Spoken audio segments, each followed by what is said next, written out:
आप आज मेरे से नाराज हो रहे हैं, इसलिए मैं इसको खंडन करता हूं और उसको एक्सपेल करना चाहिए और उनको माफी मांगना चाहिए। एक ऐसे व्यक्ति को इस पद पर आसीन किया जिसने एक गर्भवती महिला के बलात्कारियों की रिहाई पर अपनी सहमति व्यक्त की करेंगे, उसके बाद वो आगे बढ़ेंगे, ऐसे नहीं होगा। और कल यहीं मकर द्वार पर मेरे सत्ता पक्ष के सांसदों ने जिंदाबाद के नारे चिल्लाते हुए उनका संसद में ऐसे स्वागत किया जैसे मानो कोई सुपरस्टार पहुंच गए हैं।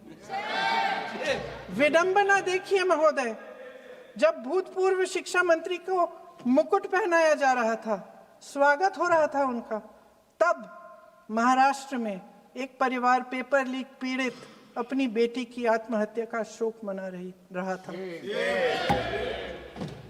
आपकी सरकार ने देश के करोड़ों छात्रों को क्या संदेश दिया? आपको किस बात का गौरव है, किस बात का अभिमान है? ये कौन सा अहंकार है? जहां आंखों में शर्म होनी चाहिए वहां बेशर्मी और स्वागत के नगाड़े बजाए रह रहे हैं। एक तरफ मातम है, दुख है, यहां फूल माला डाल रहे हैं। कोई आप पर कैसे यकीन करे?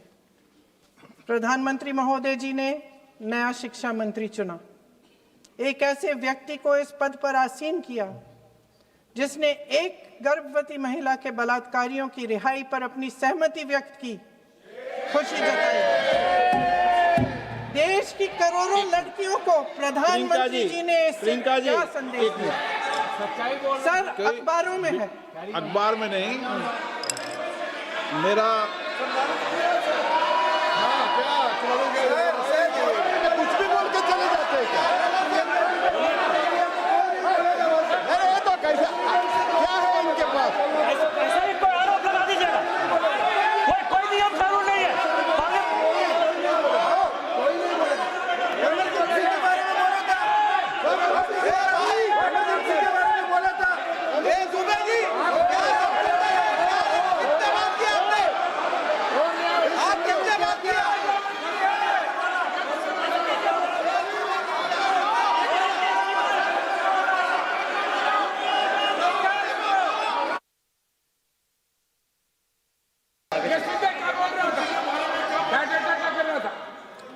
सर, जो प्रहलाद जोशी जी ने बिल्किस बानो के बलात्कारियों की रिहाई पर जो बयान दिए, उसका प्रमाण मैं आपको दे दूंगी, मैं भेज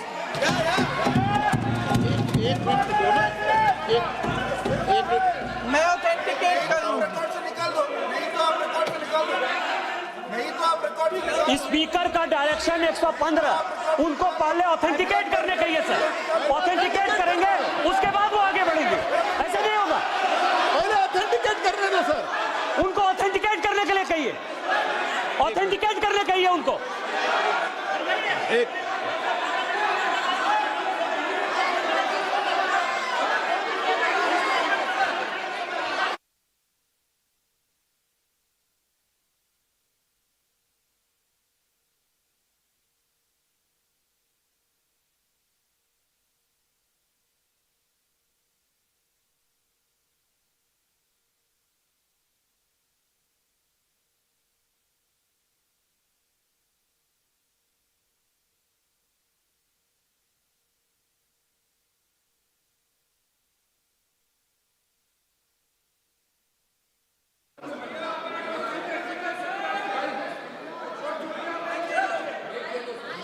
आप उनको बोलने दो, आप मत करो डिस्टर्ब। मैं एक विषय बता दूं, एक मिनट बताऊं।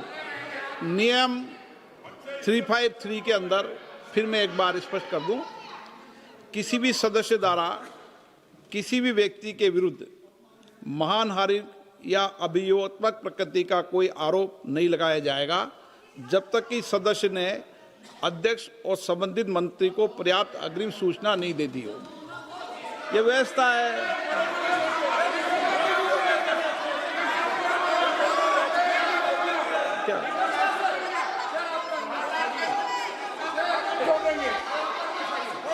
House, ma'am, the same house, Honorable Shrikant Dubey told, still that is in the record about Indira Gandhi ji. Still that is in the record. Still that is in the record. Sir, बोल लो। Sir, केसी वेणुगोपाल जी ने जो नाम लिया है और मैं नेहरू जी के बारे में जो बात कहा है मैंने, सर मैं उस पर कायम हूं और मैं किताब जो है ऑथेंटिकेट कर देने तैयार हूं। अय्याज थे नेहरू, अय्याज थे। मैं फिर दोबारा रिपीट कर रहा हूं, आई एम अगेन रिपीटिंग, यही फैक्ट है और वो किताब में ऑथेंटिकेट करके दे रहा हूं। I am authenticating that book.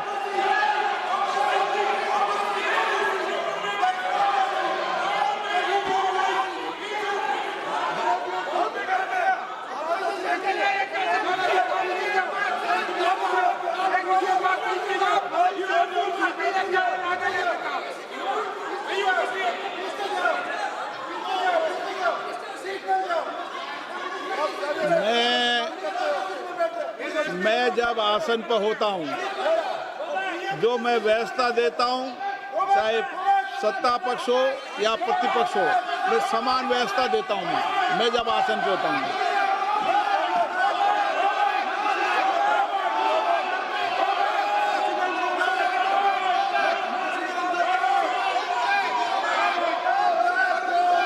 Please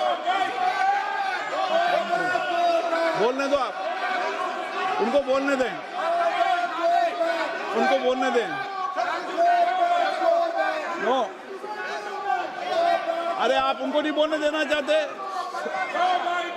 चलिए चलिए, 114 प्लीज प्लीज चाहिए। सर प्रियंका जी को ऑथेंटिक करना चाहिए, ऑथेंटिकेट करना चाहिए, और जो मिस इन्फॉर्मेशन कर रहे हैं, नहीं तो मिस इन्फॉर्मेशन के लिए कार्रवाई करना चाहिए। सर ये क्या कुछ भी बोल के चल सकते हैं क्या? और procedure for the minister the correcting the mistake 114 में अगर वो आपने जो रूल का जिक्र किया 353 में, मुझे कोई नोटिस नहीं दिया है, मैं इधर प्रेजेंट हूँ, और मैंने ऐसे कैसे बिना ऑथेंटिकेशन बोल सकते हैं मुझे बिना नोटिस दिए हुए? इसलिए मैं इसको खंडन करता हूं और उसको एक्सपेल करना चाहिए और उनको माफी मांगना चाहिए। अध्यक्ष महोदय, आदरणीय प्रधानमंत्री महोदय जी को आपके माध्यम से मैं कहना चाहती हूं कि शायद उन्हें अपने सलाहकार बदलने चाहिए। वे असलियत से एकदम टूट चुके हैं। नई नई कमेटियां बनाने से काम नहीं चलेगा। उनका अध्यक्ष चाहे कोई भी हो, राधा कृष्ण कमेटी भी व्यवस्था में सुधार लाने के लिए बनी थी। आज तक उसकी एक सिफारिश लागू नहीं हुई है। और इस नई कमेटी में तो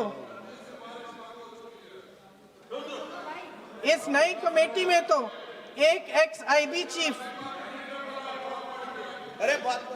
फिर चिल्लाएंगे, एक एक्स आईबी चीफ, एक आईटी कंपनी के मालिक और एक गौमूत्र के विशेषज्ञ भी हैं।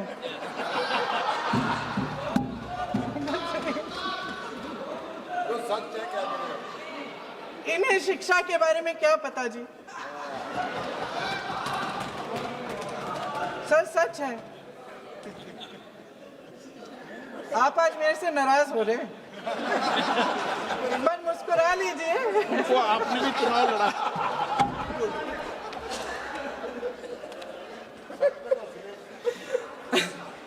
सर, फास्ट ट्रैक कोर्ट्स का रिकॉर्ड पहले से ही बहुत खराब है।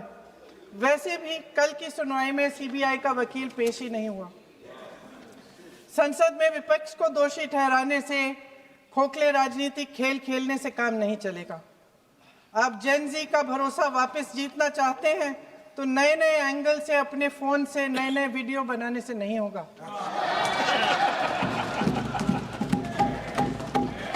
प्रधानमंत्री जी को कैमरे का एंगल नहीं, दिल का एंगल बदलना पड़ेगा। ये जेनरेशन जागरूक है, समझता है, झूठ पहचानने की उसकी अपार क्षमता है। इनका दिल और दिमाग जीतने के लिए आपको सच्चाई पर उतरना पड़ेगा। आपके शासन के चलते इस नौजवान पीढ़ी के साथ घोर अन्याय हुआ है, बर्बरता हुई है। इस सच्चाई को स्वीकार करिए।